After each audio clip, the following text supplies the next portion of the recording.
আসন্ন ত্রয়োদশ জাতীয় সংসদ নির্বাচনকে সামনে রেখে জামাতে ইসলামী বাংলাদেশের সেক্রেটারি জেনারেল মিয়া গোলাম পরোয়ারের নির্বাচনী কার্যক্রম দিন দিন গতি পাচ্ছে।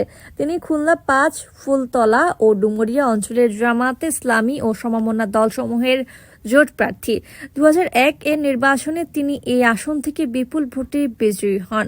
অধ্যাপক গোলাম পরোয়ার দলীয় কর্মসূচির পাশাপাশি তৃণমূল পর্যায়ে ধারাবাহিক গণসংযোগ, মতবিনিময় সভা ও বিভিন্ন সামাজিক কার্যক্রমের মাধ্যমে নির্বাচনী মাঠে নিজের অবস্থান দৃঢ় করছেন বলে জানিয়েছেন সংশ্লিষ্টরা।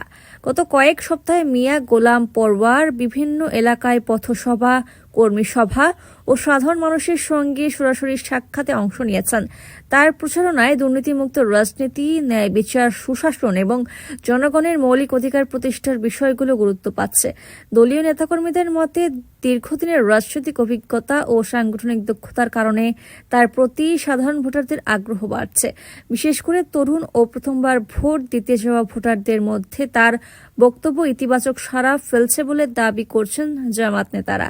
সামাজিক যোগাযোগ মাধ্যমেও তার নির্বাচনী বার্তা ও বক্তব্য ছড়িয়ে পড়ছে, যা প্রচারণায় নতুন মাত্রা যোগ করেছে। দলীয় সূত্র জানায়, তৃণমূল পর্যায়ে সংগঠনকে আরও সক্রিয় করতে কেন্দ্র থেকে স্পষ্ট দিক নির্দেশনা দেওয়া হয়েছে, যার বাস্তব প্রতিফলন দেখা যাচ্ছে মাঠ পর্যায়ে।